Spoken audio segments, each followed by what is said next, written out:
Your boy, Lich Max. What is I, the Maize Madman?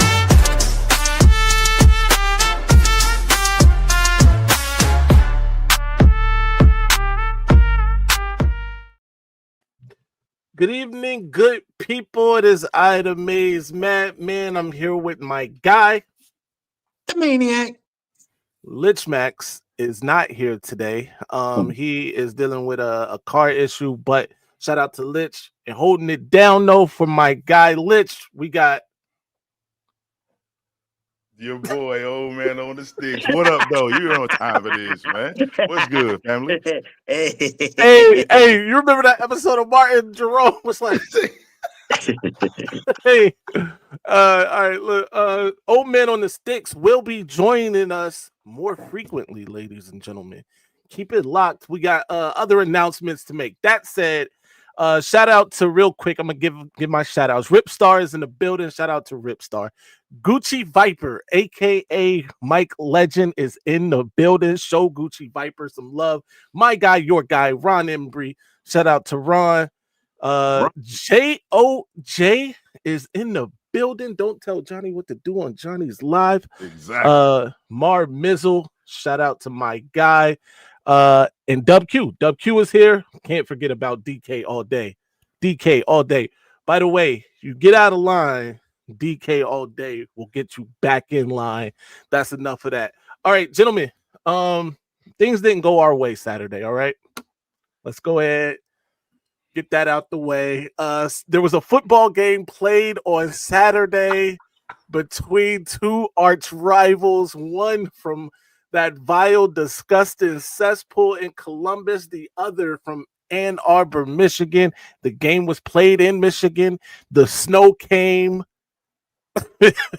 What else could you ask for as a Michigan fan? But unfortunately for us Michigan fans, didn't go our way. Let's talk about it, gentlemen. Maniac, we'll start with you. What's your thoughts? Listen, man. In order for Michigan to win this game, they definitely had to play a flawless game. We've been limping all year round. This team has been limping. Obviously, the heart of our offense is our running game. If we was gonna have any shot of winning this game, we would need Jordan Marshall.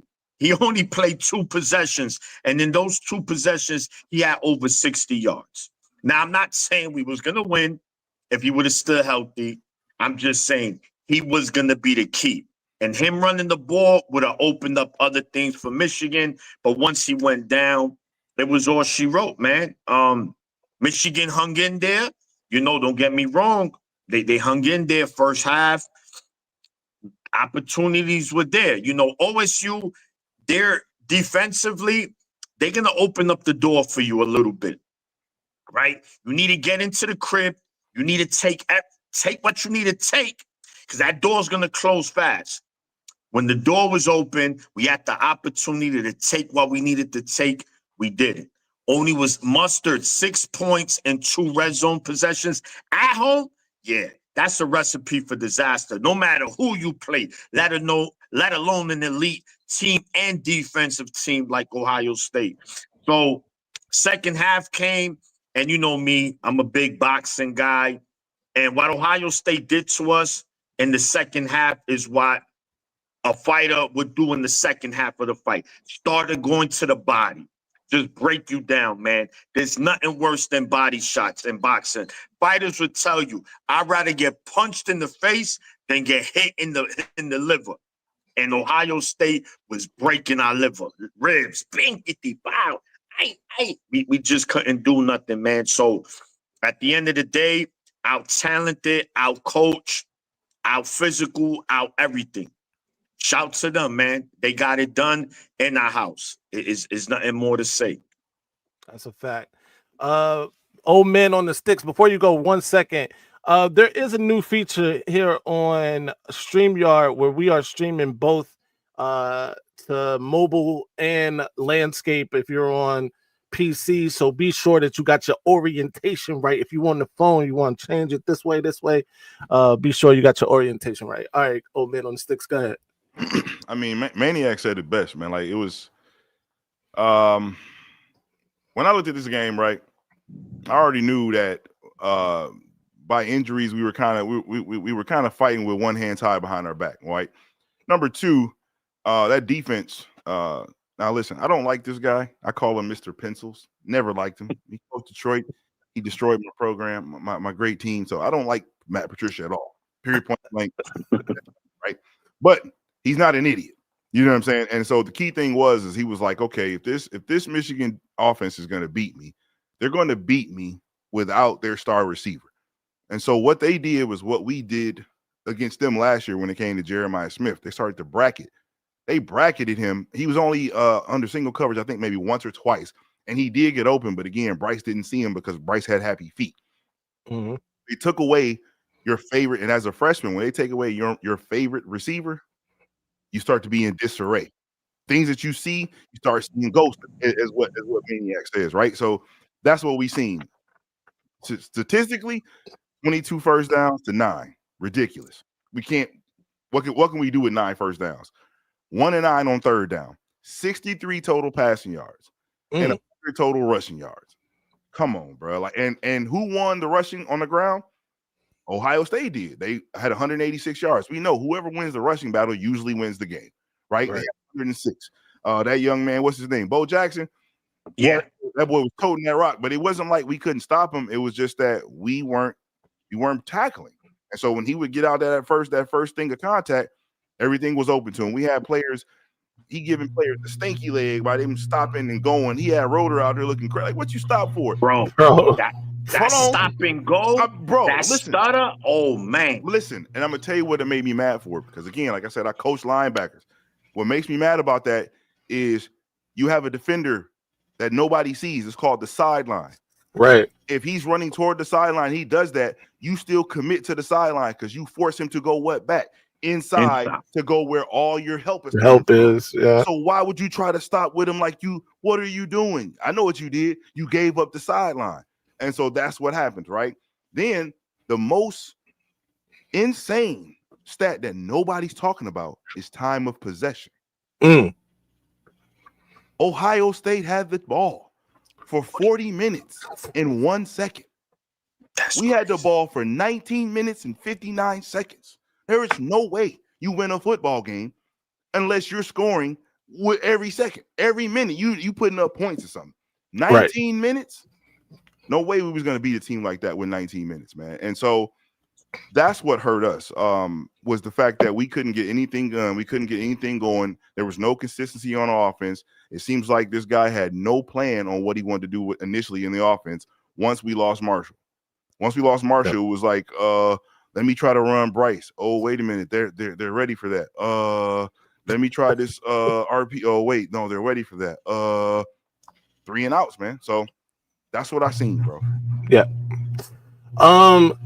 First of all, you guys, everything you guys said is the truth, and you're not lying one bit. For me, it did. The initial watch was rough. Let's start here, bro. I'm gonna be honest. After that interception, I was like, oh, they can't fuck with us. We won. I felt that. We got the intercept after that first drive, the first play of the game, 30 plus yards, second play of the game, another nice little dunk for another first down. Oh, we winning, baby. And when the drive stalled, I just chalked it up to, you know what? We did that to us. We stopped the drive. Because we dominating, right? We come back on defense, get when they try to go down, they try to beat Zeke initially, and he made an excellent defensive play, right? Beautiful. Then when they come back to JJ and we pick that thing off, bro, game over. We won. We stuffed them in a locker. Mentally, they in the locker, which I do believe. If you look at Ryan Day's face immediately following that, he was on his way to the sunken place, baby. But you know what? We couldn't close the door. We couldn't close the locker door because we went and only got 3 points again. Because I do believe there's a thing called scoreboard pressure. If we score a touchdown on either of those first drives and compound it with the field goal, or we scored touchdowns, wouldn't you know, on both of those drives. And that score is 10-0 or 14-0. We looking at now things are getting dire. They're getting dire real fast. But I digress because that was not what Fortune had in the plans for us. Instead, what we got is a quarterback that was too antsy, play calling that was questionable at best on offense. I'm talking about, and then eventually, and to speak on the time of possession, eventually we got a defense that was just cooked. They on the field forever, bro. Maniac, you said it right. Those body blows. 20-play drive that lasted nearly 20 minutes or 12 minutes. 12 minutes. Yep. 12-minute drive. When you can't get off the field on third down, that does something up here, because it's different when they get a first down on first down, or it's 2nd and 3, they run it, get a first down. But when you have a third down and then you can't get off the field, that does something to you. It's like it's chipping away at your manhood a little bit. I got it. Okay, now to give a little credit to Wink, that initial the Barham headbutt red zone stand. He should have been kicked out, bro. Bro, Maniac, you in the chat with me. As soon as that happened, you saw what I said. I was like, yo, what is this dude's problem? This dude is a maniac. Yeah. Now, granted, we got to see later on that he was trying to demonstrate what was happening to them or whatever, but still, it looked crazy in 4K. I'm gonna be honest. But that stand right there that's Michigan football, right? That's a big time stand against a very talented football team, especially on offense, right? I mean, well, they're talented on both sides, especially on both sides. But outside of that, I just think tactically we made some mistakes, and also we had a freshman quarterback that looked like a dude that just played high school football.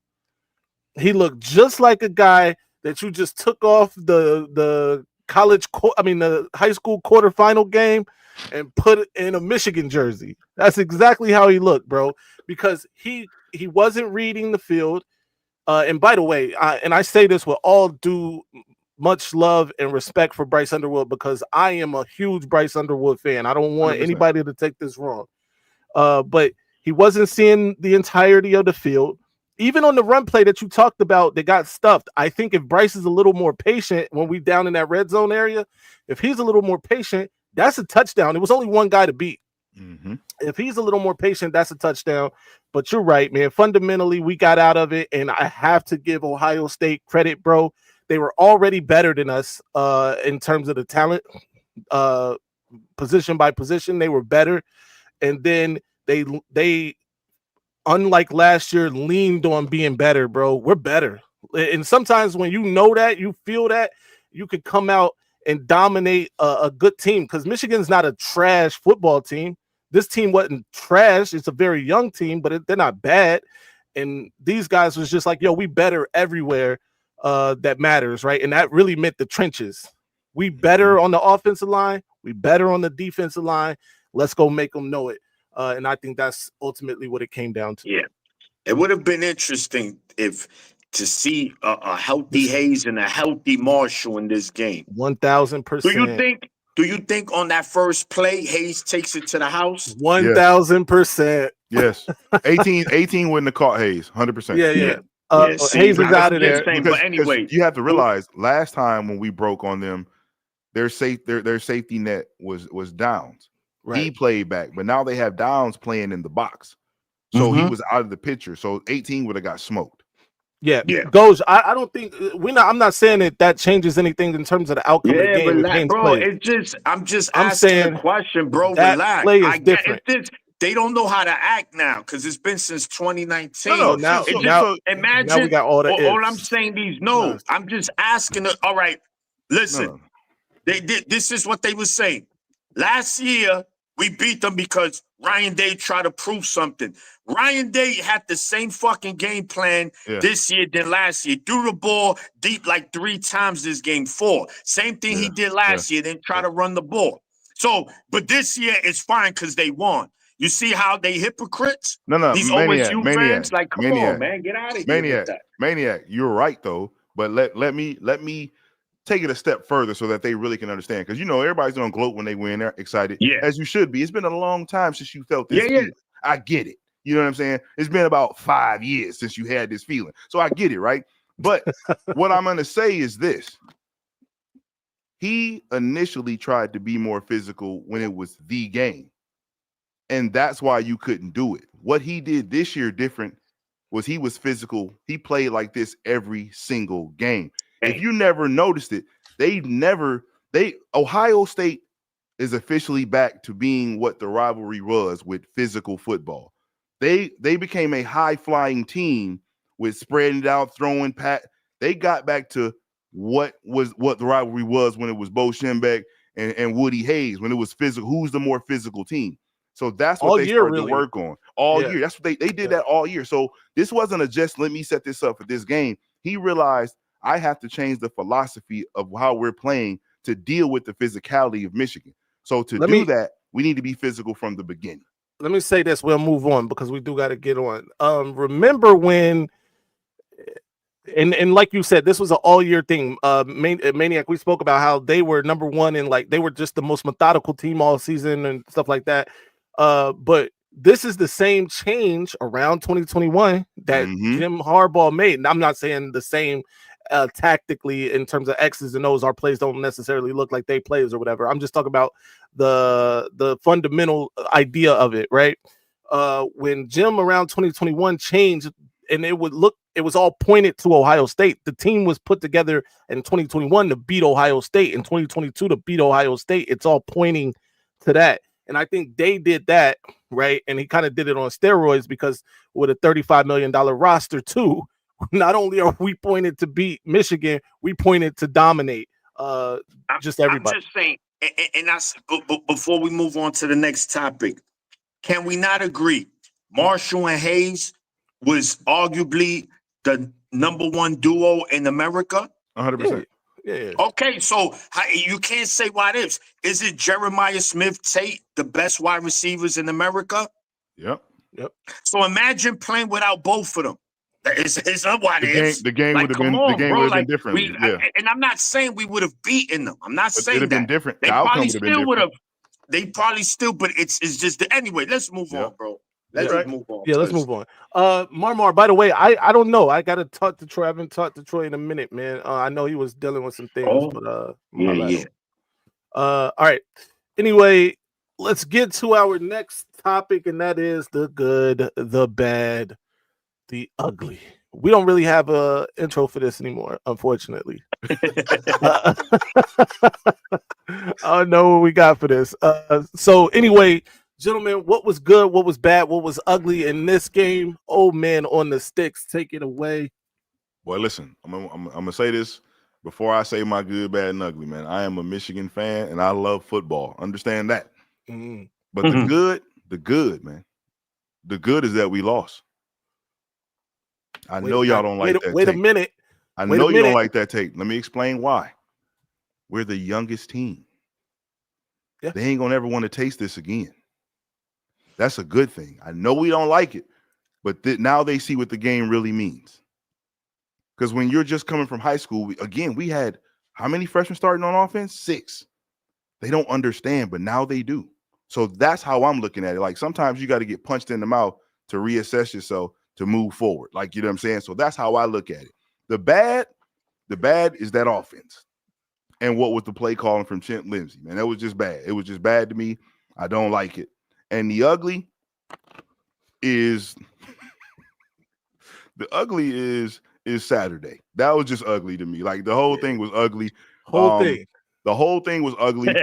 I got a lot of, I got a lot of Ohio friends, you know what I'm saying? And all of them keep sending me the same little stupid little thing with Brutus writing Ohio in the end zone. And so oh my God. I didn't got that 100 times over. And I'm laughing about it because I was like, yo, it's kind of crazy, dog. Y'all sending me this, but y'all cried when we tried to plant a flag. That's why it's like so ironic. Yeah.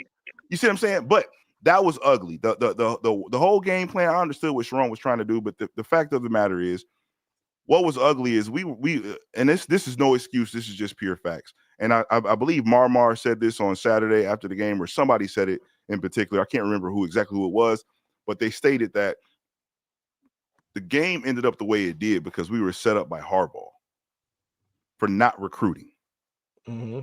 That's a fact. So now with you not recruiting in those last 2 years where you were dancing, trying to get a NFL job and a coaching job, be careful now, old man on the sticks. Michigan fans don't like to hear this. Hey, it's the truth. Sometimes the truth got to be said.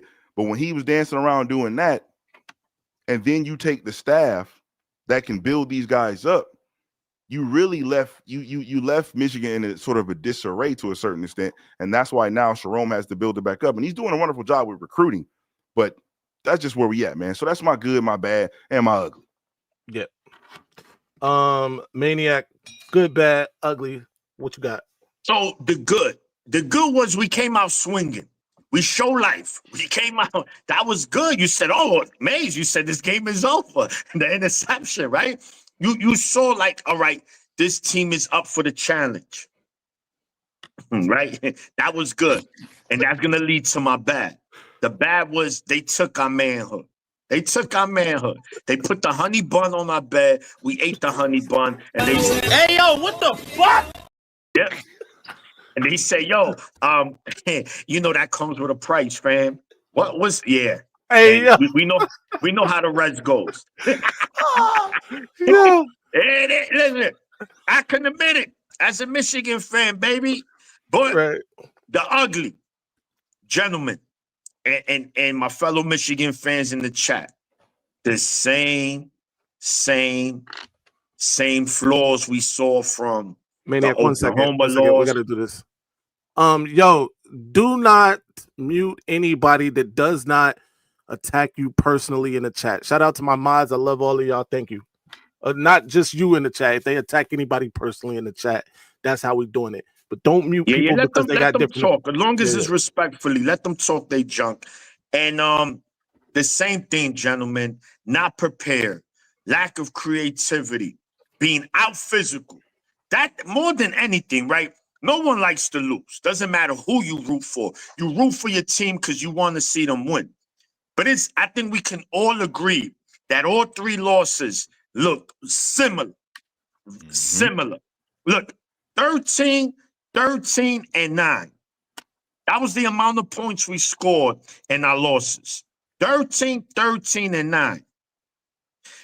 Bro, that's not going to get it done against elite talent. There's no creativity there. The misusage of Bryce, him being young and experienced as well, I know played a factor, but bro, we could have done a better job. I really don't want to hear that. But it is what it is. And we're 9-3, and now we're gonna have to play in the DDT your mother bowl. And that's just what it's gonna be, man. But that's my ugly, gentlemen. The inconsistency from first loss to the third loss, and absolutely nothing didn't really change. Yeah. For me, the good was the first two drives. All right. Not even first two drives. First two sequences. Michigan's offensive drive initially, Michigan's defensive drive initially. That's it. That was the good. The bad. Yeah, that was the bad. That was it. The bad was first of all not getting touchdowns. We gotta put touchdowns on the board. Not getting a touchdown on your home field in a rivalry game, nasty work. 3 field goals is nasty. All right, so that's the bad, and then the ugly. I'm gonna go with man. Everything on Saturday, everything about Saturday was ugly. All right, the weather was ugly. It snowed. It didn't help us. It was ugly.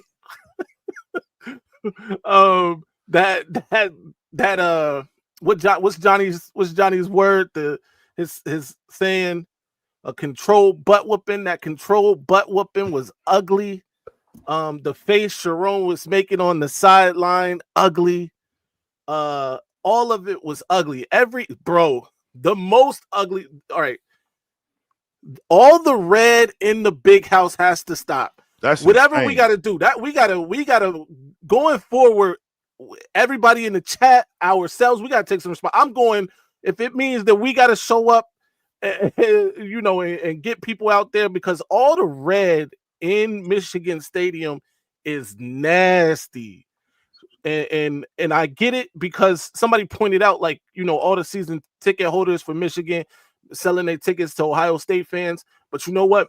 Somebody else pointed out Michigan fans got the same opportunity to buy those tickets. And we need to buy those tickets because the red was gross. And I get it. Ohio State travels well, bro. They travel everywhere.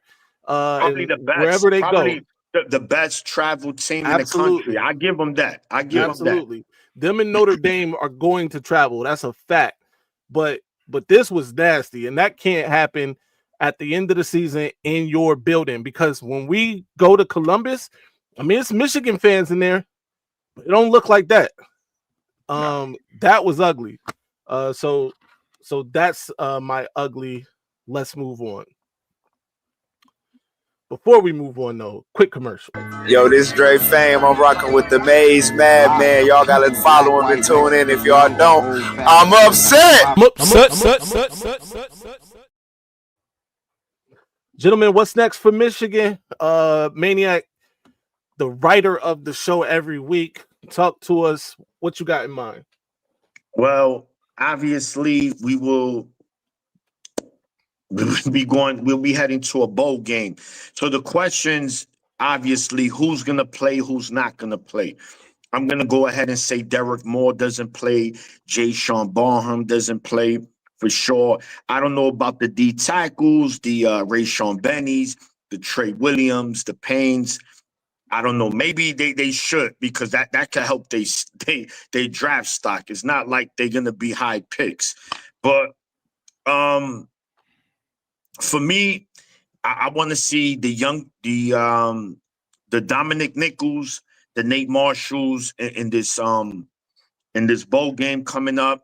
Shamari Earls, a lot of Jaden Sanders in the secondary, for sure. Jordan Young, who did come in, had some playing time. Like put these young guys in. And I was speaking to my other man, my man Scott. I'm trying to get him on the show. Big Michigan fan. He was raised in Michigan. I met him on Twitter years ago. And he mentioned something to me, voice note. And I agree. He said, bro, this bowl game, Bryce needs to throw it 50 times. And he said, because he need those reps at passing. The running game, we don't need to care about. We elite. We elite running that ball. We know what's coming back. Jordan Marshall, Hyder's coming in. We got what's my man? Jasper Parker. So we're good. Justice Hayes, I think we all agree he's leaving. If he decides to come back, it just gets spookier for the Big Ten. But anyway, throw the damn ball, bro. I agree. I want to see Bryce. I don't care. This year, I don't care about this bowl game. I want to see Bryce get better. I want to see something different. I want to say, wow, you know what? Going into next season, I think we're going to be fine. Right now, as far as Bryce goes, how we've been using him, how he's been developed is sad, bro. It's sad. We got to call it like it is. You saw the generational talent here and there. So, yeah, man, I'm definitely I want to see that. I want to see the youngins out there. I want to see Haywood, the O-line, interchange this. I want to see everybody. I want to see all the young guys who has an opportunity to start next season or get a lot of playing time playing this bowl game. Man, I don't care who we play. I don't care if we lose. I want to see these guys get it, because we're going to depend on a lot of this players on this roster right now. We're going to need them next year a lot, on top of a lot of portal moves. So what's next for Michigan is development time. And dudes better step up. And coaching, but we'll get to that. Yeah. Shout out to Sonny Ray. Thank you for the $4.99. He says, ugly was the officiating. If we're not going to play by the rules, then why play the game at all? Can we interview Dan Campbell for real? Yo.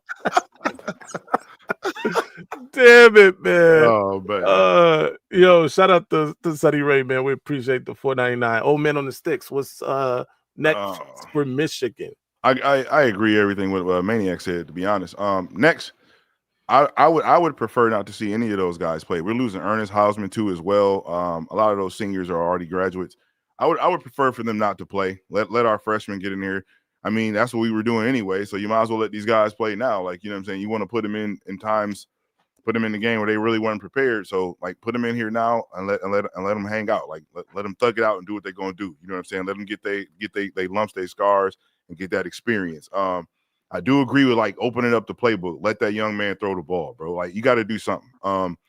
We're losing a lot of defensive players, but from our starting core, we're going to lose a total of 5 or 6.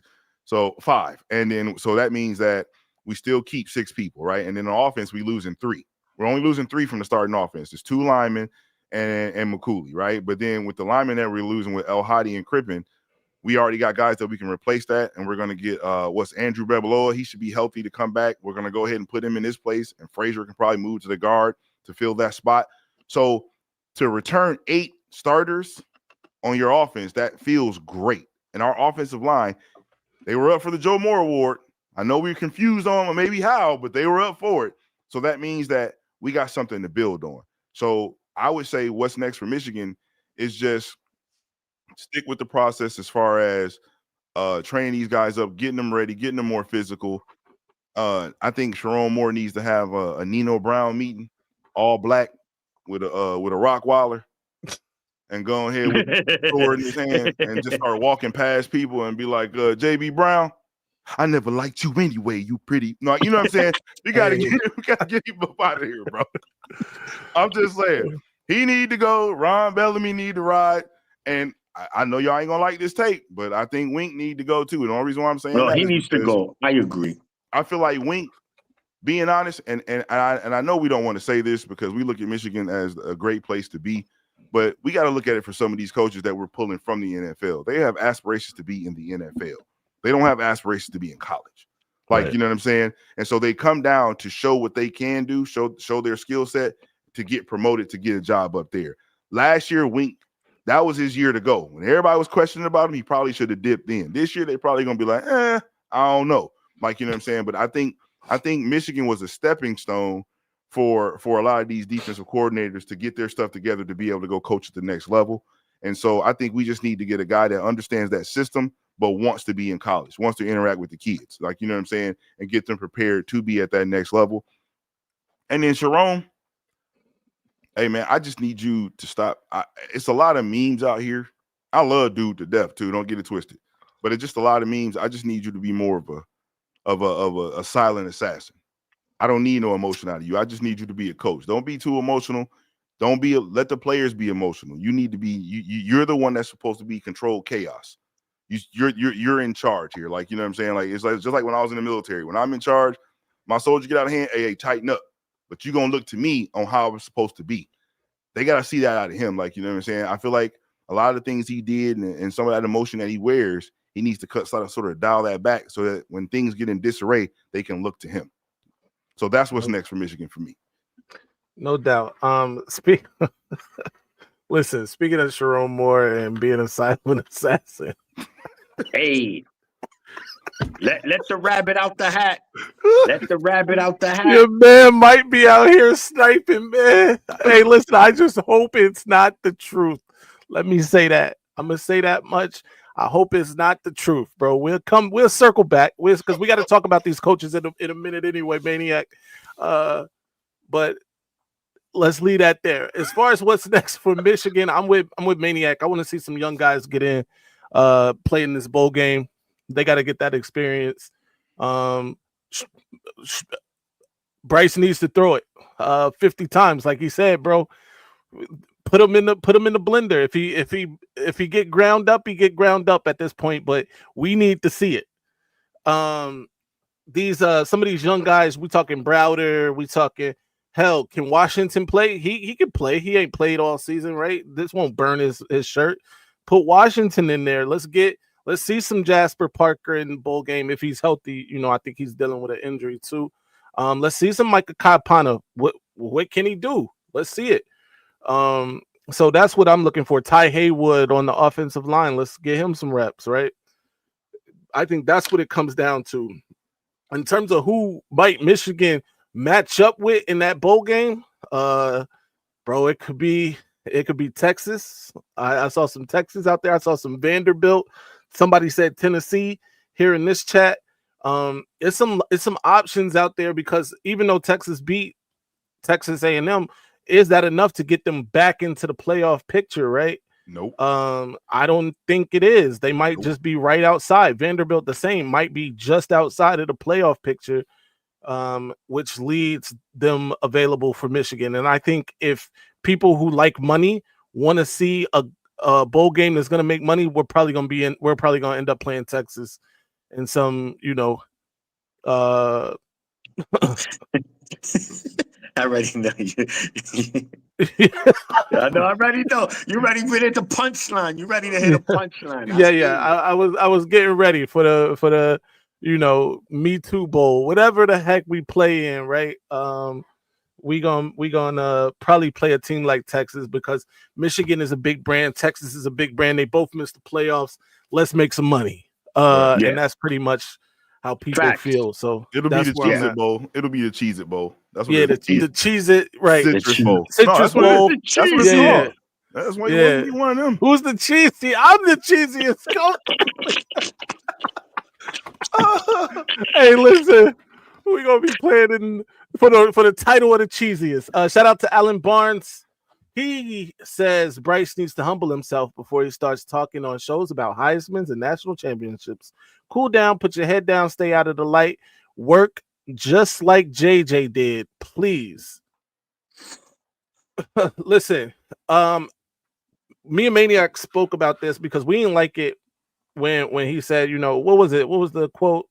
You ain't never seen a freshman like me. Listen, that was deadly work.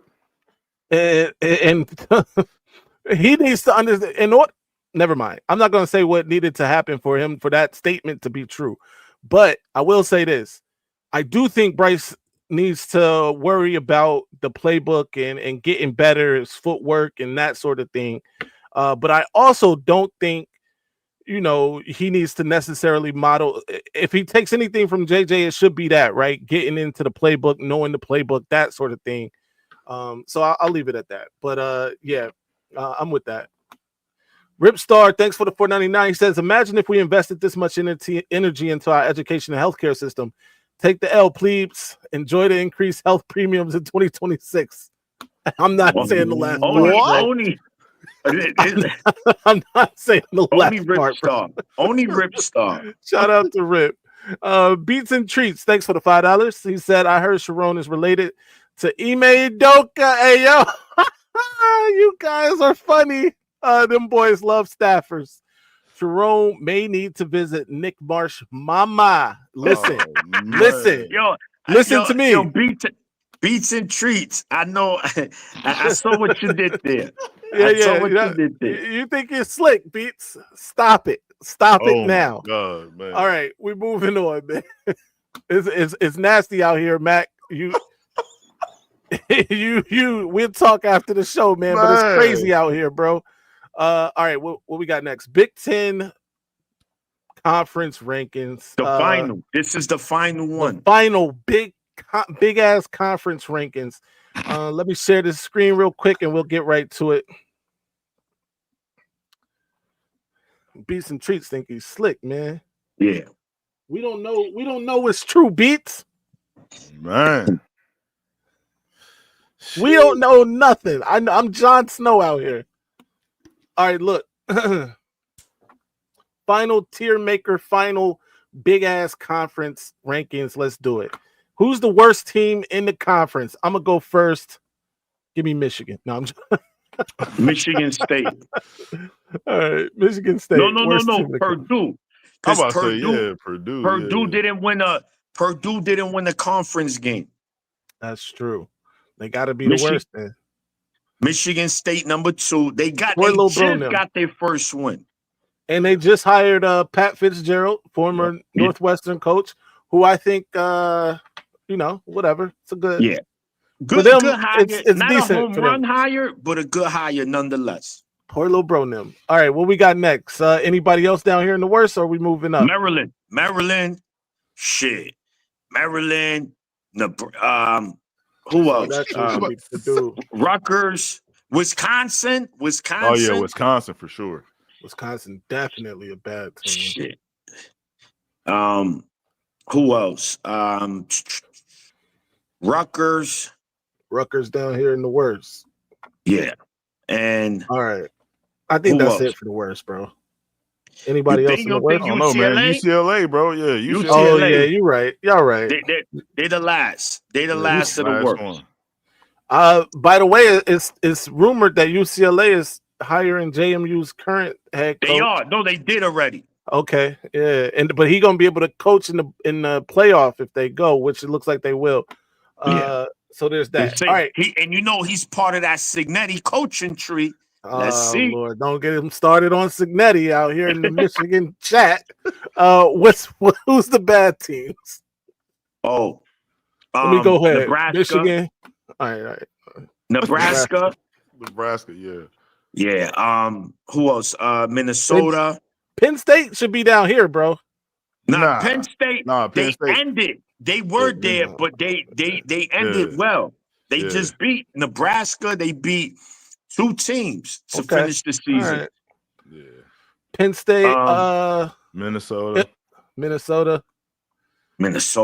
definitely. Minnesota. That's about it. What's the next tier after that? Mid. Yeah, that's right. Let me lead it off. Michigan. No, Illinois. No, Illinois is probably in between mid and bad, but we'll put them in mid. Iowa, Northwestern, and, Washington. Yeah, Washington. This is it. Yeah. And then our good teams are USC, Michigan. And I guess we're gonna be little homers and say Michigan. No, I think Oregon. No, I think Oregon. I think they're elite, man. Listen, the only reason why I'm not gonna put them as elite is because we already know who the 2 elite teams is. That's why they playing for the championship. Yeah. But okay. you know what? You're right, because they played Indiana beat them. So and then obviously the winner of this game Saturday is the number 1 team in the Big Ten. So there's no need to redo it next week. Right. 1000%. Yeah, it's a wrap for that. Shout out to DJ Wardell. Thanks for the $5. He said, what are y'all thoughts on the defensive line looking bad this year? I just remember Lou was not our original pick at coach. Defensive line was bad. Listen, man, that's a great point. I think Lou Esposito has proven to be a great recruiter, right? Looks no further than the class that's set to come in here. Mm-hmm. Titan Davis. Well, listen to these names. Titan Davis. Is it Mikael Blade, Julian Walker, Carter Meadows? Like, all of those dudes are studs. He got Nate Marshall last year. Vallejo, what's his name? Vallejo. I forgot about Alistair Vallejo, who we interviewed right here on the channel. He's a beast. He got Mason Graham vibes. He give me Mason Graham vibes. Yeah. So it's gonna be. He's got great talent. He's been recruiting at a high level. But you're right about that defensive line, the way they play. You know, we weren't getting pressure with the front 4. Some of that blame can go at the feet of Wink Martindale, but some of that blame has to lay at the feet of Lou Esposito too, right? We gotta coach these guys up. We gotta get them ready to compete, and that's not happening. All right. Gentlemen, what we got next? Before we get to what we got next, we got this. What you got to say to the Ohio State fans? Man, fuck OSU. There you go. Yeah. Oh, you know, you say it with your chest when saliva come out. That shit came from the gut. It was guttural. Absolutely. You know it's going to be that. It's always that. Fun, man. That was fun. Shout out to 23 Tells. Thanks for the $20. She said, I promise you with this coaching staff, what y'all seen this year is what you see next year, sadly. BYU coach is now at Penn State. Oh, they got him. Teams coaching circles around Michigan. Go Blue. Damn it, man. Listen, it's hard to argue with the takes of people coaching circles around our team, right? That said, I need y'all to take a step back just for a second. I know the loss is fresh on our mind, whatever, right? But if we take a step back, the beginning of this season, I got to remind y'all, we thought this was a 10-2, 9-3 football team. By the way, the 2 or 3 losses that you thought were going to happen were these 2 or 3, the 3 losses that we had, right? So to that point, we did exactly what we thought we would do. Also, I mean, bro, which team that Michigan lost to do you think Michigan was better than? Top to bottom, which of those teams was Michigan better than? I get None. it. The coaching didn't help the situation. I'm not arguing against that. However, if you look at those rosters, you look at Michigan's roster, It's totally even USC, veteran quarterback, one of the best wide receivers in the country, another top level wide receiver, right? You look at Oregon, John Mateer. Now, granted, he carried them against us, but that Brett Venables defense put Bryce in a blender early in his second ever football game in college. Remember that. And then you look at Ohio State. I mean, it's NFL dudes up and down the roster. Up and down the roster. I do agree that I thought this was the most winnable game, Goes, but also, you know, of those 3, by the way. But now, granted, let me stop lying, because I definitely thought we was about to make an example out of the other state. But, you know, whatever. It didn't work out that way, but that's just the reality of the situation. All right. We got to move on, though. Michigan landed 4-star cornerback Jamarian Vincent. Woo! I'm the best there is. Woo! Woo! Woo! Woo! Woo!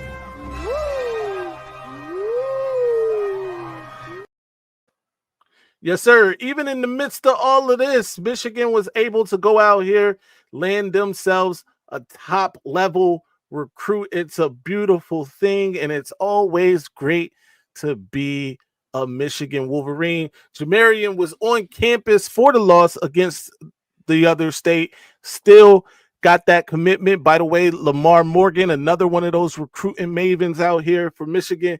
Gentlemen, talk to me. What you think about this?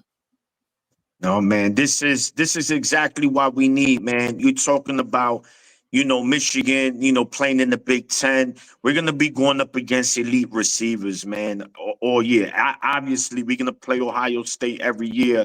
So they're going to have 2 to 3 elite receivers out there. So you got to match up with skillful, you know, physical cornerbacks, man. So this is great. This is a great pickup for Michigan, and hopefully, you know, we continue to get these top cornerbacks, man, moving forward. Yeah, absolutely.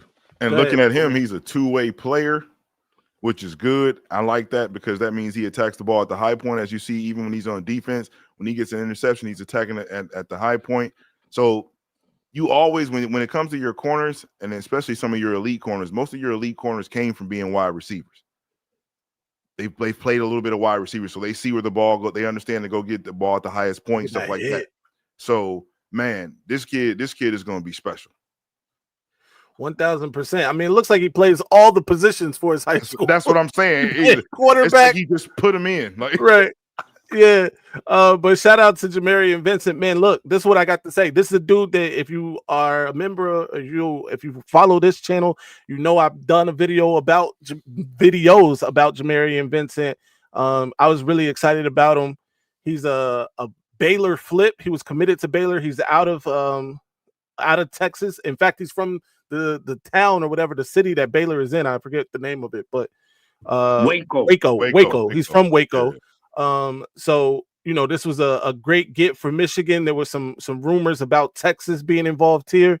So to win over Texas and to flip them from Baylor is a great thing. Michigan has really put a stamp in the state of Texas as well, that they're there to recruit with the big boys.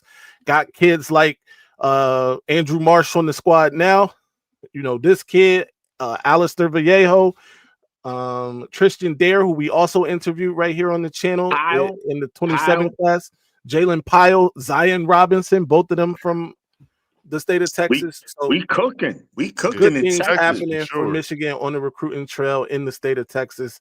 That's for sure. I'm excited about this one though. He got good size, especially for a corner, and he can play football. He's a football player, and that's one of the things you like to see. And it didn't stop there, ladies and gentlemen, because Michigan also signed 4-star edge in the 2027 class, Ricardo Kitchen, right from Muskegon. Shout out to those people who know Muskegon. Muskegon Big Reds. You know what I'm saying? Absolutely, right here in the well, there in the home state of Michigan. I'm the best there is. Woo! Woo! Woo! Woo! Woo!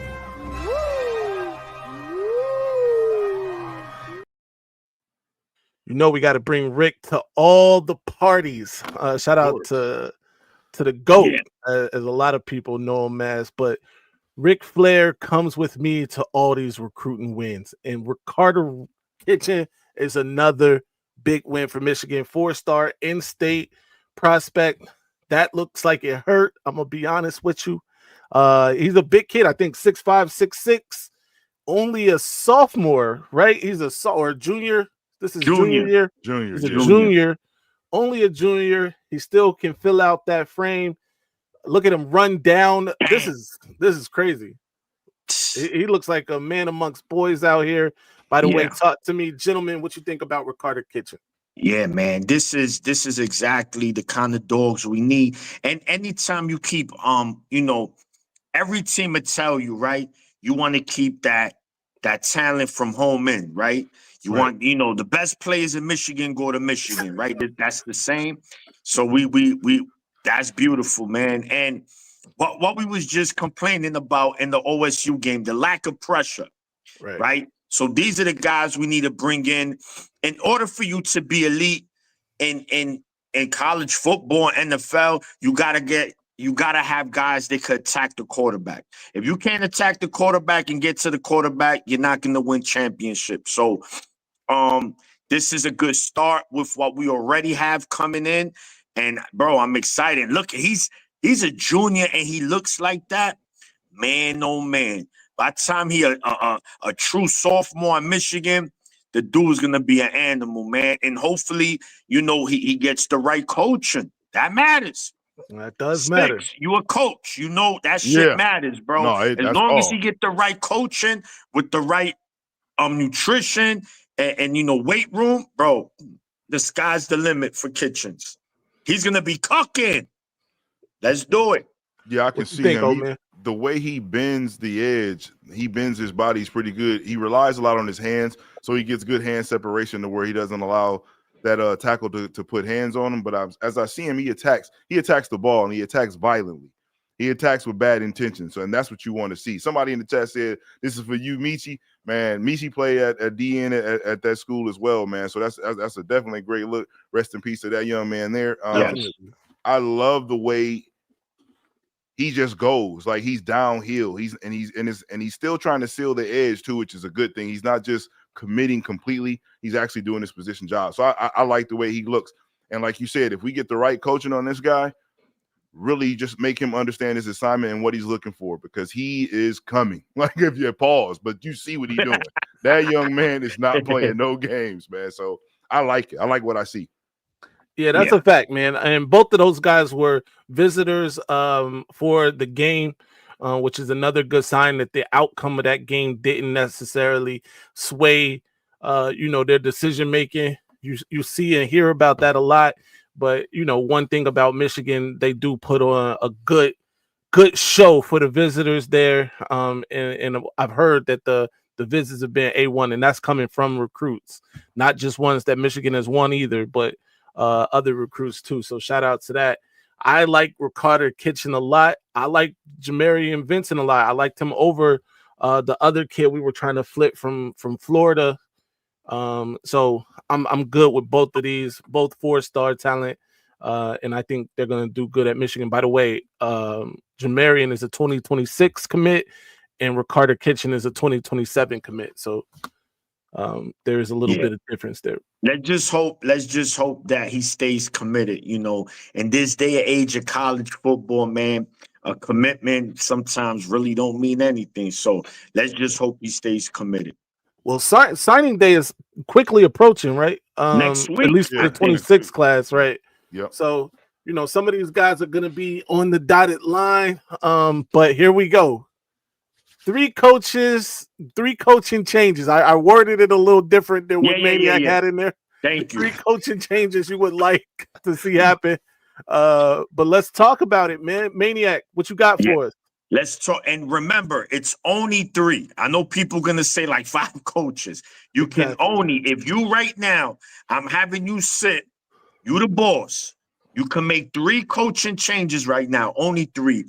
Who are the coaches you giving the pink slip to? So I'm going to start. I think we all going to have this guy on our list, and it's fine. JB Brown, we need you out of town. JB Brown, we need you out of town. Special teams this year regress, bro. You're talking about we went from an A student to a D, bro. Like, you just like, what happened, bro? You was one of the smartest kids in the class. Now you a bozo. It was just bad all around. Punter, I mean, Savada, his last regular season game at Michigan, at least he went 3 for 3. But before that, he was so inconsistent. Return-wise, we really got no productivity on any return. Samaj Morgan had us holding our breath every time he caught a punt. It was either fun. We just didn't know what was going to happen. Just bad, guys. Just bad all around. So I think we can all agree with that. Bye. Here's your slip, JB Brown. Good luck to you, my brother. Next in my office, have a seat. Have a seat. Is my man, Tress. Tress, my man Tress, what's up, man? How you doing? Listen, my team, we looking weak out there, man. You got these dudes eating chopped cheeses or something because there's no nutrition in here. There's no broccoli. There's no, man. We appreciate everything you did, but this team went from, bro, being solid rock to soft, bro. Like, just soft. We no put it. I just don't like what I see from this team, man. So Trust, I don't know. You can get on the same play with JB Brown, however y'all want to do it. But thank you for your services here at Michigan. We wish you nothing but luck. And my last and third one, and this one is tough. This one is tough. And I know Rip Star is gonna be mad at me, but I still love you, Rip. Wink. And this is why I say Wink. Winky. This is why I say this is tough. This is why it's tough. Because Wink, the thing with Wink is not that he's a bad DC. I just think he just does bad in-game coaching at times. Stuff that sometimes he doesn't need to do. Right? And there's no consistency there. Now, people are going to say, yo, bro, if we can't get a pass rush, that's not on Wink. I don't care. I don't care. Every game looked the same that we lost, guys. Let's call it like it is. USC over 200 yards rushing? Come on, man. No, I'm sorry. Yeah, that was bad. Look, the reason I say that is because I think that a younger guy, I think Sticks was saying that, a guy that wants to, or Maize, a guy that wants to be around these kids young. Wink is the OG. I know, I feel you, Rip. I love you still. I think he wants the NFL. I think he wants to go back to the league, and I'm fine with that. I want a young guy in here to cook and innovate. We need we need to renovate, bro. We got some renovation to do. We need to break some walls down. So Wink, listen, you my guy. After games, we party. We keep that between us, because Wink looked like he liked to party. You know what I mean? But anyway, those are my 3. But it's tough. Wink is tough though, because I think he can turn the corner, because we seen it at the end of last season. but the inconsistency is what I don't like. So, Yeah. therefore, Wink, appreciate you, my brother. See ya. No doubt. Old man on the sticks, 3 coaching changes you would like to see happen. Talk to us. Hey man, you heard what I said earlier. It's pretty simple. And me and Maniac got 2 out of the same 3. Like, you know what I'm saying? So JB Brown, hey, like my man said, get out of town. You gotta go, brother. I don't know where you gonna go. Hey, you can take the Greyhound, you can take Uber, however it is. You need to get out of Ann Arbor immediately. Not matter of fact, not even immediately. I'm gonna say it the way it needs to be said. Immediately. You need to get up out of here, bro. You done. Like, you know what I'm saying? Then I know. Listen, man, I'm just wide receiver coach, man. Gotta go, bro. Oh, Ron Bellamy got to. Yeah, hey, man. I need you to get on the nearest skates and slide on up out of here, bro. You got to ride, bro. It's just this ain't it. Like, you're lucky that Marsh is a talented man and understands what he's supposed to do, because there is no way that he got it and nobody else did. They didn't understand the assignment, so that don't make sense. And again, hey, since you like blitzing so much, go ahead and blitz your resume on the Zip Recruiter and everywhere else. LinkedIn, you can go ahead and get up out of here, bro. I can't stay a week, man. I'm just keeping it a thing. Reason why I say Zip Recruiter. The reason why I say wink, That's man, crazy. The only reason why I say wink though is, and I'm just giving an honest football take. The 2 guys before you were McDonald and Mentor. Right.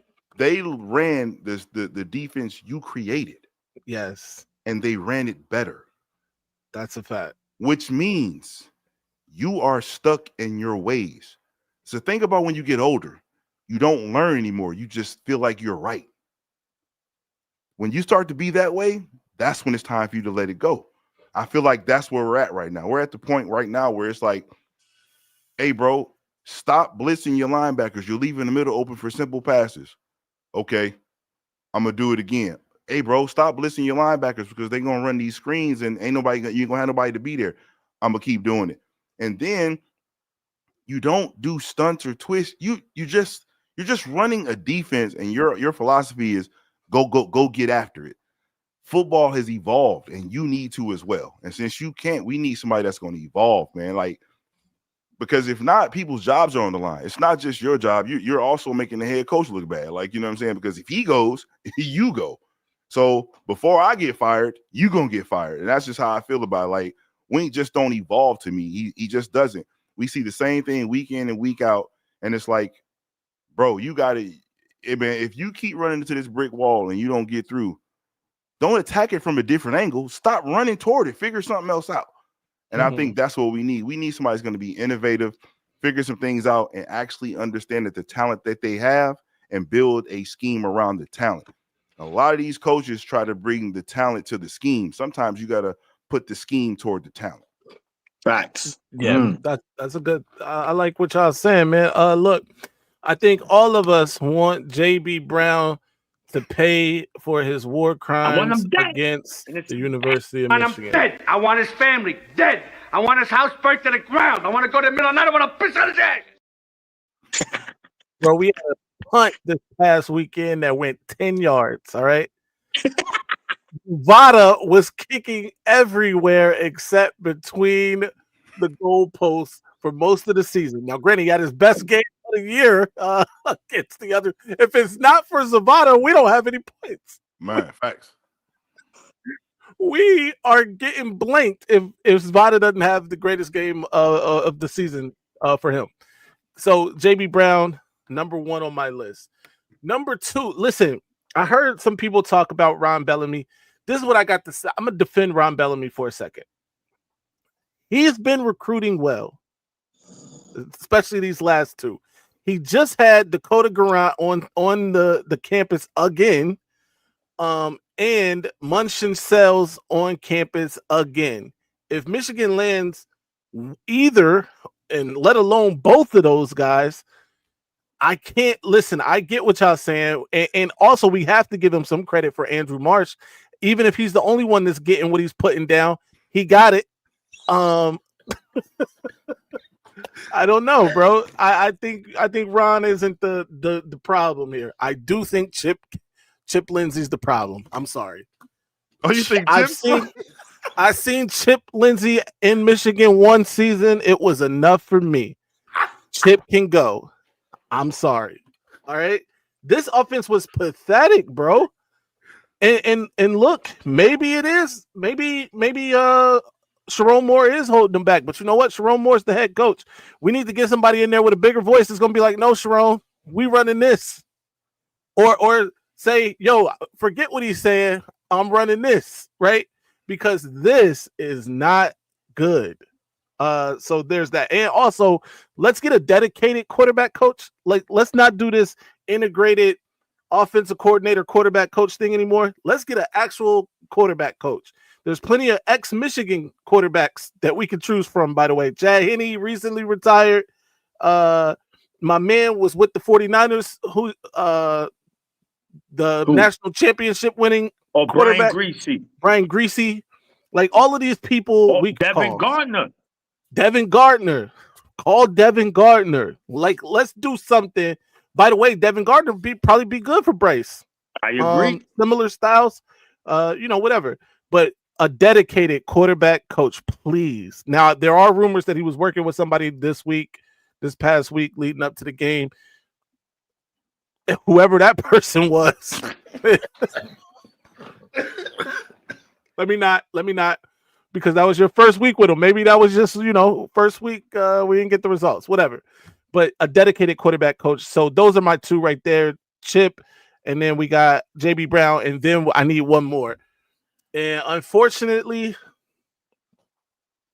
I'm gonna have to go with Brian Jean-Marie for the opposite reason that I'm defending Ron Bellamy, because where are the linebackers? Like, what? No, I'm not talking about on the field. I'm not talking about on the field, because those guys have played well. Yeah. I'm talking about in recruiting. I think Markel Dabney is going to be a dude. Don't get me wrong. But like, outside of Markel Dabney, where the dude? You've swung and missed on all of the people you wanted to get. Like, where the dudes at? We got to do what's homie that just he's transferring again, by the way. He committed to Michigan. He decommitted, committed somewhere else, decommitted, then committed to Colorado. He played at Colorado this season. Now he's from Georgia, by the way. Buford, Georgia, old man on the stick. You know what I'm talking about. Homie that committed in the bar there. Oh, I do know who you're talking about, actually. And now he's decommitting he's entering the portal again. Like, this dude he gonna play for every team in college in Division I in a minute. But we couldn't keep him. So I need a linebacker coach that not only is going to coach the linebackers up, but also recruit some good linebackers. You know, it's crazy when you say that. You remember I told you I coached a kid, and he just committed to Colorado, and he's a linebacker, 4-star linebacker. Michigan reached out to him, and so because I told him I was like, hey man, and this is how I ran it, trying to recruit for Michigan on my back end. I said, hey man, do you want your old coach to play with you on college football 27? You got to be on Michigan for me to do so, right? That's what I told him. So I told him that, right? And he was like, he reached out to me, but he ain't said nothing since. He said, I've been getting more. He said, Ohio State pushing for me worse. It's an indictment of Jean-Marie. An indictment. We just got it live right from the horse's mouth. He a 4-star linebacker too. He a dog. I know I know this kid. He's a dog. See what I'm saying? Brian Jean-Marie, come in my office. Show me. Show me who you talking to. His call list consists of his mother and his dog keeper. He ain't got a recruit on that thing. So for you is Jean-Marie, JB Brown, and Chip. And Chip Lindsey. I want Chip out of there. All right. Ladies and gentlemen, I think that's all of our topics, man. We hit all our topics. We came. We saw. Real quick. Yeah. So that was the topics for the night. But there's been a couple of coaching changes in all of college football. Let's talk about it. Olesh from South Florida, which they had a good season. He's going to be the Auburn coach. The Tulane's Tulane coach is going to be the Florida coach. And then there's another one. I think he's going to be the Arkansas coach from the same conference. They all like from the American. That's crazy. Listen, I will say this, bro. If you are a good coach in one of these, G5 conferences, it sucks, man. If you're a fan of those teams, you're never going to make it. I'm sorry. JMU is never going. This is as close as JMU is going to get. If they don't win the college football playoff this year, they're never going to do it. Because as soon as that coach gets to a level, a la, your man in Indiana, and now my guy that's about to go to UCLA, they getting snatched up. Mm-hmm. Because you can't pay them like these other schools. And even if you could, you don't offer what these other schools can offer in terms of being on television, in terms of the recruiting resources, all of these things. If your coach is good and you are a kid that goes to Ohio University, guess what? He ain't going to be there long. Nope. It just is what it is. Pat Fitzgerald to Michigan State. Yeah, I'm not impressed. Yeah, so they just said the Lane Kiffin gone too. Lane Kiffin to LSU, right? Lane Kiffin to LSU. BYU coached to Penn State. Yeah. So, and Lane Kiffin can't even coach his team no more. They said no. It's like since you leaving, no. They gave him an ultimatum. Yeah, and that sucks, right? Because Ole Miss, arguably having the best season in the program's history, has a chance to compete for a national championship and could probably win it. They're good enough. Not saying that they will, but they have a legitimate chance, right? Saying, but I just don't know. Kentucky Fire, homie? Yeah, they fired him after the game. When they lost to Louisville like 41-0. No, he had to get up out of there. Yeah, Louisville blew him out. You can't lose to Louisville 41 donut. Yeah, you got to listen.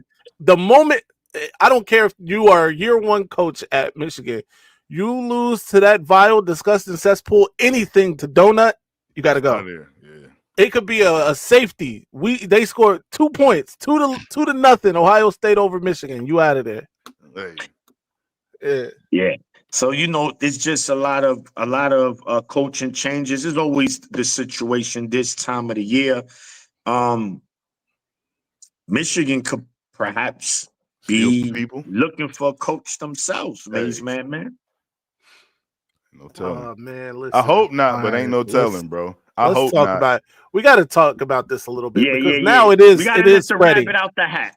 It is spreading. All right, listen. There are allegations out there about your head coach, Michigan fans. There are. Tell me it's like Michigan State. No. It's similar. It's not that, but it's similar. I know. All right. There are allegations out there that a certain coach may have impregnated a certain individual who may or may not have worked for Michigan while said coach was married. All right. Which on its face, listen, we aren't the congeniality police. Right? This isn't to catch a cheater. Whatever, bro. I'm not, by the way, I'm not saying whatever. Adultery is wrong. I get it. Whatever. But bro, is this a fireable offense if two consenting adults decide they want to go into the janitor's closet and get busy? I don't know that this is a fireable offense unless this young lady says that because he was the head coach of Michigan, I couldn't say no. But oh my God, I just told you, by the way, who it is. I couldn't say no because of his title. That's different, right? Because there is that certain, and this is why you have workplace things right in place, because you're not supposed, especially if you're in a position of power at your workplace. Title IX. Right. You can't do these sorts of things. And this is a direct, I guess. This is against Title IX, bro. This is a Title IX offense, which I'm sure makes it fireable. Maize. What also could make it fireable is if you ain't doing too well in there and said people's Exactly. eyes. You know Listen, what I'm saying? and that's what I'm trying to say, bro. I want to temper the fan because the fans are fickle. This is a fickle fan. You guys are funny, man. Look, Yeah. Jim Harbaugh brought. I'm about to talk rough about your coach for a second. Jim Harbaugh came to Michigan, climbing trees, swimming in kids' swimming pools, washing dishes and stuff, and didn't win that game for 7+ years, bro. Yep. 7 5. years. No, Him. he lost the homie 5 straight. Oh no, okay, 5 years. 5, you're right. Yeah. 5 years. He lost that game for 5 years. All right. And not one. How many of you? It wasn't until that last one. It wasn't until the COVID year where y'all were finally like, oh, I mean, we won 2 games, blah blah blah. Let's get rid of them. When I was like, yo, nah, chill out. But you guys were like, nah, we need to get rid of him at that point. But it wasn't when he was getting his butt kicked year in and year out by Ohio State. All right. By the way, you fickle fans, homie won 10 games. He won 10 games a couple times, right? But he also didn't finish. He wasn't even, not forget playing for the Big Ten championship or winning the Big Ten championship. He wasn't finishing second, third some of those times. And not one person was out here beating the table like Jim Harbaugh must go. Jerome Moore, on the other hand, by the way, he had more in the cupboard than, let me not say he had more in the cupboard. He had a similar cupboard in terms of what was on the roster than Jerome Moore had, right? Outside of quarterback, because Jerome Moore didn't have a quarterback. And Jim Harbaugh got here early enough where he could get a quarterback, whatever. That said, Jerome Moore in his second year, this is only his second year coaching college football, has already beaten Ohio State twice, by the way. I'm counting the one that Jim didn't coach in. Has already beaten all of his rivals. Every one of his rivals, he's got at least one win over. Every one of Michigan's rivals, he's got at least one win over. And you guys are in the chat on a regular basis talking about fire Sharon. Why? Because he don't get angry enough for y'all? Because he ain't slamming boards down. He not yoking up players. He not yelling at refs. He not chasing refs up and down the field. He not saying he was short by this much. Like, chill out, bro. Chill out, because y'all didn't do this for the last guy, bro. Yeah. Chill out. Yeah, makes sense. And just to make things clear, guys, it's just that's rumor. We don't know. We're not saying that this is what happened. This is why Maize said alleged. So that's the key word in the sentence. We don't know. Alleged. Things will come out. This could be a lie. Trust me. It's a lie. You already got the 2 weird. You got the number 1 weirdo on the case, Justin Spiro.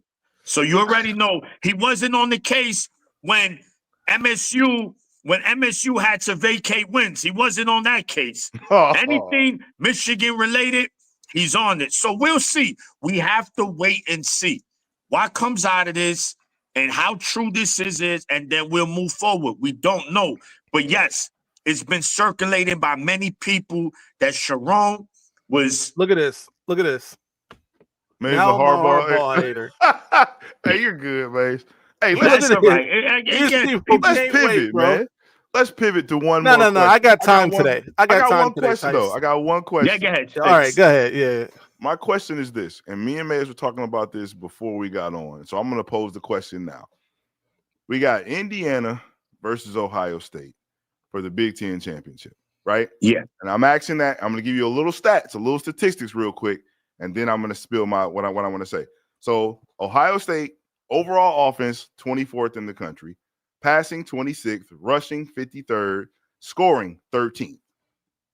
Defense, number 1 overall, number 1 passing, number 4 rushing. All right, that's theirs. Indiana, number 5 offense overall, number 42nd passing, number 9 rushing, number 2 scoring. Overall defense for Indiana is number 4, number 14 passing, number 2 rushing, right? And number 2 in scoring. So they're right behind Ohio State, right? So I'm saying all that to say this. If this game is not close, and let's say for the sake of conversation that Ohio goes in here and wins by 3 touchdowns, what I had spoke to Maize about, and what I wanted to know is, if that happens, can we honestly say that the Big Ten is not what we think it is compared to the SEC? So it is definitely a legit question. But I would say this. I would have to determine that once the playoffs start. So the Big Ten is getting 3 teams in the playoff. OSU, Indiana, regardless of win or loser. Regardless of loser, excuse me, and Oregon. Those are the 3. That's it. If these teams go in the playoffs and do what they got to do, then that's going to determine, because right now, from what I've seen, OSU is the best team in America. So them beating Indiana would not surprise me. Them blowing out Indiana would not surprise me. Now, I hope it doesn't happen. I'll be rooting for Indiana, but maybe that's probably the only team stylistically the match is a bad matchup for Indiana. They're going to playoffs, play Oklahoma, beat Oklahoma, play Notre Dame, beat Notre Dame, whoever else, they there. And they beat these teams. So now you say, wait, before, because that's what the SEC used to be. They just used to be, they were their own competition, right? So now I think the Big Ten, without a doubt, is definitely becoming an elite conference. But for me to see the answer to that question will have to be in the playoffs, how they match up against those SEC schools when they play on the neutral turf. Okay, because and the reason why I say that, though, Maniac, is because, again, we did have Ohio State versus Texas. Meanwhile, still early, but we still had it. And this is when Texas was considered the number 1 team. And we got a 14-7 outcome. Now, at the end of the year, Texas is in the middle of the SEC, not making the playoffs. So that win is not even creditable anymore. You see what I'm saying? And then we see Texas run up against Georgia, just like the same scenario. Georgia played them in their backyard, just like Ohio State played them in their backyard. Georgia smacks them 35-10. And Georgia smacks them when they're a well-oiled team now. You see what I'm saying? Like that's where I'm looking at it like, is our competition level not as high? I think it's I think you right on one level, but also I don't like to do like the transitive property thing, but you're right. Georgia did smack them, but Georgia has now beaten them 3 straight times. It looks like they might have a little Georgia problem, right? Like Georgia with Alabama, like exactly. Georgia got an Alabama problem. Texas got a Georgia problem. So it looks like that could be a factor there. But also, I'm with you on this right here. Once you get past a certain level in the Big Ten, it drops off a cliff, right? You get, Ohio State, like my man said, looks like the best team in the country right now. I second that. Indiana is a really good team. They might be the second best team in the country, and they might get smacked in the Big Ten championship, but still be able to beat, some of these other teams. And that's one thing. But then, Oregon is looking decent again. Once you get past those 3 teams, right, it takes a dip to USC and Michigan. Once you get past USC and Michigan, joint really falls off a cliff. Facts. And it looks like, and it's really like those 5 teams that could be something, I guess, compared to when you go to the SEC. You got 5 teams in the playoffs. We getting deep, right? Yeah, we going Georgia, Texas, Alabama, Vanderbilt now, Tennessee, even though they just got smacked by Vanderbilt. But it's crazy to even say that. They got smacked by Vanderbilt. Right. Ole Miss is a playoff team now. You know what I mean? Like, those are the teams that are either vying or in the playoff. And then after that, LSU had a down year, but LSU is a super talented team still. Texas A&M too, though. Texas A&M. I didn't even mention Texas A&M. So we're getting really deep before it falls off a cliff. So, all right, if we're talking about conference for conference, Yes, without a doubt. The SEC from top to bottom is a deeper conference this year, right? But at the end of the day, do you have the best team? Okay. Is the question. I'm with you with Right. that. Okay. So I'm not saying a team from the SEC can't win the national championship, but right now, OSU is going to be favored against everyone they play, no matter who it is. Now you Georgia. listen. They're only a 4.5-point favorite in the Big Ten championship, right? But when you look at the actual the ESPN favorite matchup, Indiana's the favorite. That's crazy. Yes, bro. Like that's what I'm trying to tell you. Like, it's we'll weird. see. Yeah, we'll see. Look, we'll about see both Saturday. of these teams. We're gonna get answers about both of these teams on Saturday. Honestly, and it doesn't. And it sucks because this is number one and number two facing off. Now you also got to ask yourself. Of course, both teams want to win. Both teams are in the playoffs regardless. How hard are we going? Right? It's once a team is down 14, you can still win the game, but do you just call off the dogs? Like, yo, you know what? We're gonna live to see another day. We got bigger fish to fry. on both sides. Does that happen? Yeah, both sides. If you're down 14 or if you up 14, I don't know. Are you calling off the dogs? $1 million is still $1 million, still $1 million if you win. Yeah, you're right. No, that's it's true. just a question. That's true. I'm not saying it's gonna happen. I'm just posing the question. Now, but the smart we'll thing probably would be to do that though. If you know you're gonna have a deep playoff run, you might want to just be like, all right, if we lose to the number one team and we're number two, we'll probably drop to number 4, or maybe number 5, and then we just go from there. But you're right. Did you see that College Game Day is gonna be in Georgia for the SEC championship and not the Big Ten? When you have the ranked number 1 and number 2 team and they both 12-0, you know why? Make it make sense. I'm not a conference Indiana guy. Ain't got no football fans. No, it's not even that though. I don't care for the conference. I would never root for the Big Ten. I'm a Michigan fan. Any team that wins a bowl game in the Big Ten does nothing for Michigan. They don't. We don't get money. We don't get a recruit. So I could care less. So, but come on, bro. How the hell Oklahoma? I didn't even mention Oklahoma. Is not in Indianapolis for number 1 versus number 2, bro. That's crazy. Because ESPN is in a direct deal with SEC. You're right. Yes. Yeah. So they're going to go, and the storyline is a lot better with Georgia versus Alabama than it is Indiana versus Ohio State. Just what it is. Georgia's only lost this year. Alabama. This is the revenge game. They've seen each other however many times in this SEC championship. There's already. actually stakes on the line here because if Alabama loses this game, they're out the playoff. They out, bro. So I'm glad you guys brought that up because I was having this conversation. I agree, but I heard since they made the SEC championship, I said how? No, exactly. No, I agree, but don't be surprised because listen. Right now, the SEC is projected to have 5 teams in. You got Oklahoma, you have Ole Miss, you have A&M, Georgia, and Alabama. They have both these teams. Knowing they're going to play each other, they still projected both of them in the playoffs. Now, of course, it'll make more sense if Alabama beats Georgia again. That'll give Georgia 2 losses. They'll still get in with 2 losses. But I can't see Bama making it with 3 losses. But then what do we do with Miami?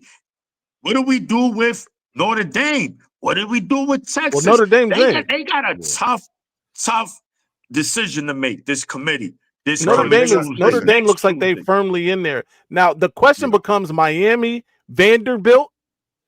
Yeah. Vanderbilt ranked ahead of Texas right now, right? And they 10-2.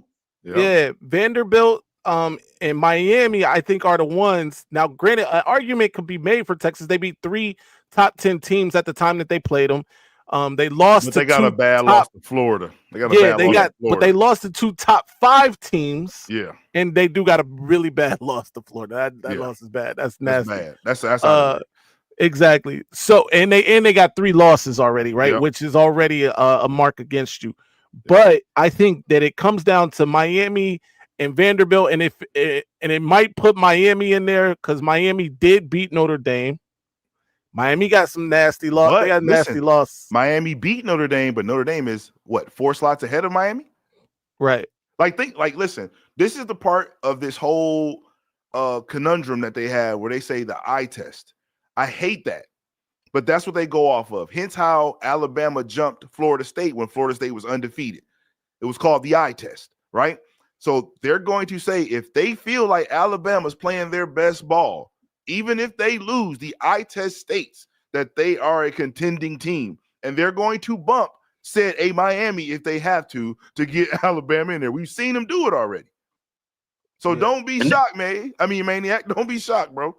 No, I know. I that's why I asked the question, because I know it's a possibility. And again, Maize mentioned it, right? If Michigan and Texas play, why? The two of the biggest brands, you put them for money. Alabama equals ratings, right? They're going to bring 100%. more ratings than Miami does. So I understand how the business They will works. not. They But better if not we leave leave Miami out and put them in there. But the whole point is you set this criteria, right? Say all you got to do is this, and this to get in. Miami's like, well, we fit that right now. And they said that last year. Bro, they kicked them out. The committee be pimp smacking Miami, man. Miami and Notre Dame has the same record. Right. And they did play head to head. Right. Miami winning. So you're gonna tell me that doesn't matter? Who did Miami? Who Miami lose to? Did you see Sarkisian? What Sarkisian said? If they don't get in moving forward, they canceling big games. So that game that Michigan's supposed to go to Texas like in 2 years might not happen. Yeah. Like you're gonna start seeing that. Like, so we playing a tough schedule. And we not say no more. We gonna play. We gonna play McDonald's. They gonna do that. They gonna do that. Burger King. That's trash. Because SEC. Ohio State ain't even the reason they not making it. Florida, the reason they not making it. Florida. Yeah, and they're switching their conference because the Big Ten was getting on them about their conference schedule because they get that meat and cheese game they have like week 10. So they got Citadel rid of that. on week 11. Yeah, right. So now they're playing 9 conference games in the SEC instead of 8. Yeah. And which leaves us with Notre Dame. Why they don't? Let me ask you, gentlemen, this: the FCS has a very good playoff system. It's 24 teams. They've been doing it for years. It works. It works. It's good. Why they just don't do the same? Like, because if you just get 24 in, ain't no way you're going to say, well, that 25th team could have won the Natty. Shut your ass up. The 25th ranked team ain't going to win no Natty. But at least you get these 24 because we won't really have this argument right now. Right. We know all these teams are going to get in. I think that would be best to me. I don't know why they haven't adopted that. So if they adopt the system of the FCS where they go with the 24 teams, they've been doing it for years, Mace, and it's worked. Although North Dakota and South Dakota wins them all every year. Them two cooking. Much. I don't know what's going on in North Dakota State and South Dakota State. They cooking. First of all, they won Ohio State don't want to see us again. Yeah, listen, I just think if it works, you do it. And plus, it is safe. And at the end of the day, what was the whole purpose of expanding the playoffs? Money. They can lie to you and say, no, we want it to be no. They figure, the more teams we get in, the more money. Bro, we live in a capitalist country. Everything's about damn money. Bottom line. Ain't no one could say anything else. Right. I see. But yeah. Nah, you're right. We'll see Saturday. We got so it's of the Power 4. Duke, bro, time out. Duke, if Duke wins the ACC championship at 7-5, they might make it in. No, but they made a rule. In. Yeah, because the conference champion because they're a conference champion. They are in. But they may be number 12. Hold on. They made a rule going in this season. The top 4 champions, I gotta read. That they don't get they're not gonna get a bye. That's the rule. The rule is you a conference championship. That doesn't guarantee you a bye. Duke at 7-5 in the playoffs. Yeah, that's bro. Disgusting work. That's dirty work. That's dirty work, dog. Virginia gonna take. Is Virginia they playing right? Yes. Bro, we didn't even talk. So Virginia taking somebody's spot. Duke, Yes. Virginia. Oh, Duke, it's gonna be Duke, crazy. Virginia. Sunday. Virginia taking a spot, bro. Alabama, Georgia, Texas Tech, BYU rematch. Yep. Well, Georgia, Alabama's a rematch, and then Ohio State, Indiana. That's the Power Four What said championship Duke should game. be in the What playoffs, if Duke get in and beat Ohio State? bro? Yo, All imagine right, you that, going too far bro. now. You going Yo, too far Columbus now. will be on fire Stop. if that was. Stop, bro. Stop. Nah, they'll put like 70 on Duke. For sure. Hey, Easy work. listen. Yeah, that's crazy. I never want to see an Ohio State fan again if they go to the playoffs and lose to Duke. Don't talk to me. In the Rose Bowl. I don't care. In the Rose Bowl. Oh, Don't man. talk to me ever. Bro. All right. Hey, the people want to come up, man. We're gonna get y'all short, man. We gotta get out of here quickly. Yeah. So we taking a couple of y'all. Come on up. First come, first serve. If you ain't make it, you ain't make it. Yeah. Yeah, we could rock tonight. We got 23 minutes. Maniac is my probation officer. It's crazy. Yeah. Yeah, Rip, you got pee in the cup, man. Because you be in them chats wilding My out. God, Bishop, what's good, man? Well, good, yo. New Listen. York in the house. Yes. Your third. Congratulations.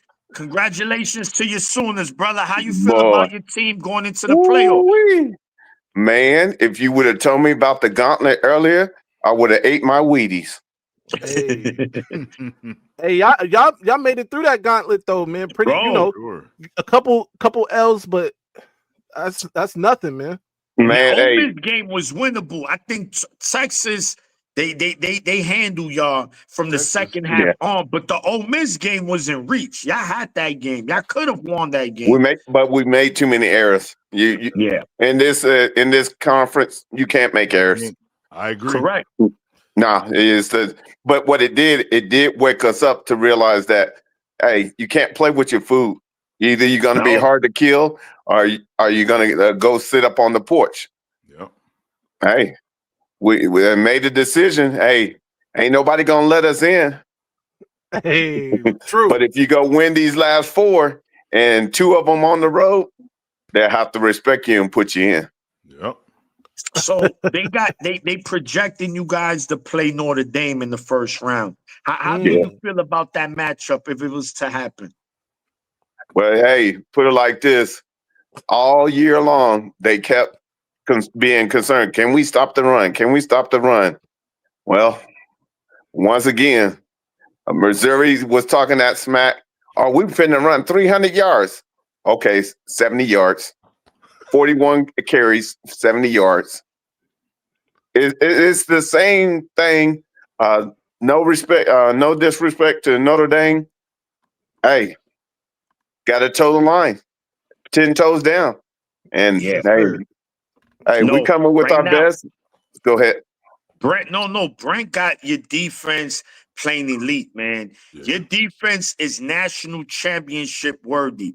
My only concern, looking at it as a fan, is just offense consistently. Like, if you guys had like a real good running game, oh man, y'all would just be super scary. Now y'all gonna have to scratch and claw in the playoffs. You know, y'all gonna have to muster some points. You know, you don't want to leave your defense out there to dry. So, but I think y'all can handle Notre Dame. I think it'll be a good game. Don't get me wrong. Like they could beat you guys, but I think your defense, y'all put them in the blender. I think y'all put them in the blender. Well, put it like this: the key is now is that you know that everybody has tape on each other. So now it's the fundamentals. When you get to the playoffs, it's all about the fundamentals, imanos, and hey, we're grimy. We call ourselves. We come off the stoop, and that's what we do, man. We get it out of the mud, and that's the way we play.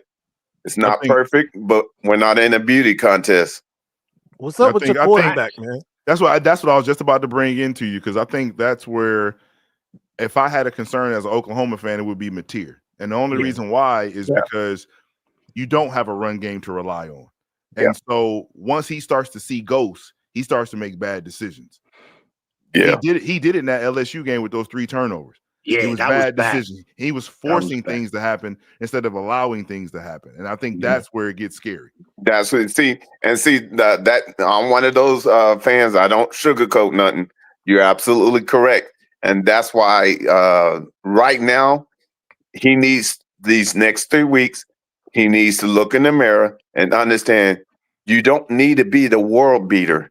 You just need to be complementary to your defense. Yep. Meaning, stop the 3 downs and out. You got to be consistent and hit the open man or run the ball where it needs to be ran. But the bottom line is if nothing else, it's okay to punt and change the field. Yep. Yeah. Come on, this is when you get in the playoffs, it's one and done. There's no ifs, ands, or buts. If you don't win, you're done. Yeah. And I put in on Twitter to our family. I said, y'all better get ready for Creed 2, where the tire drill. I said, this is what the playoffs are about. Mm-hmm. You better be able to take a shot and give a shot. And the first one to flinch is going to lose. Yep. Yeah. No, and what I like about your team too, Bishop, is that you guys are battle tested, right? So whoever you played in the playoffs is not gonna creep on you guys. Y'all already understand the assignment, right? And it's like if you in a dog fight, it's like, okay, guys, we've been this been us all year, so we're fine. We're gonna win this game, and I think that's the mental edge, right, that you get in playing in these close games, because you understand we could win these games, and we have won these games. So it's gonna be interesting, man. I think this year's playoffs is gonna be way better than last year's. Last year's, like, just about every game was a blowout except for like 3 games: the Texas Ohio State game, Notre Dame, Penn State, and then I think Notre Dame, Ohio State in the Natty. After that, everything was just blowouts, like really no good games. So hopefully we get some better games this year. Well, I will say this. I think for the most part is if we didn't have a defense, a lot of those games we don't win. So if nothing else, we're battle tested. And then I know my Daisy Duke field goal kicker, wherever he want, he keep kicking 50-yard field goals like that. That's a weapon. Dog said Daisy Dukes. Whatever you want. Hey, look, man. Bishop. Yeah. First, thank you for coming up, bro. Oh no, thank you for having me.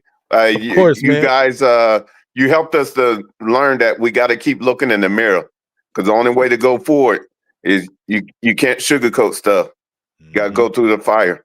Appreciate y'all, man. You helped us to learn we wasn't going no damn where this year. So shout out to that. Appreciate you, man.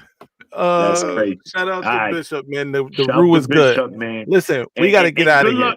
And good luck to the Sooners, man. I'll definitely be rooting for them. They one of those teams that, hey, man, unless you're a Texas fan, of course, because that's your rival. But I wouldn't mind seeing Oklahoma win it all. But that's going to be a tough task. I don't know if they have the offense to do it. Defensively, I want Duke to win the championship. They win. Yo, if Duke win the Natty, bro, I'm a body slam both my daughters. Hey, Duke win the Natty. I'm giving away the channel. I'm gonna pay somebody to take the channel. Right. If Duke win the Natty, you heard it right here first. All right, Old Man on the Sticks. Tell the people where they can find you, what you got going on. Oh yeah, man. You already know it's Old Man on the Sticks. You can find me that handles everywhere. IG, X, wherever you want to be. I'm also, I play a great games of college football on here. You know what I'm saying, and try to smoke people boots with the great team of Michigan. Sometimes it happens, sometimes it don't. You know what I'm saying. But anyway, I'm having fun, and I will be switching up because Maize just brought me on here. He's motivated me to try my foot and analysis, and so I'm gonna go ahead and do that as well. So just check me out on my channel, man. It's the same thing, Old Man on the Sticks on YouTube. No doubt. Maniac, tell you people already know it's your boy, the Maniac. You see it there, GoBlue_Maniac_24 on Instagram. And once you get there, that'll lead you to all my other social media outlets. And make sure to subscribe to my channel because your boy be cooking. Boom. And he Here, uses of course. Sazon. What'd you say? Of course, every Monday here on the Best Michigan channel. Maize Out Mondays. Makata. Follow me everywhere at Maize Madman. That's everywhere at Maize Madman. Till next time, you know the slogan, stay angry, my friends. I'm up. Ladies and gentlemen, this might be our best season ever. My ratings, they're about to go through the roof. All right, now I'ma calm down. So I just don't get that all that Maize and that lock and all that stuff. I just don't get it. So and how the Oh my God, we're shutting the damn live down. Good night, everybody.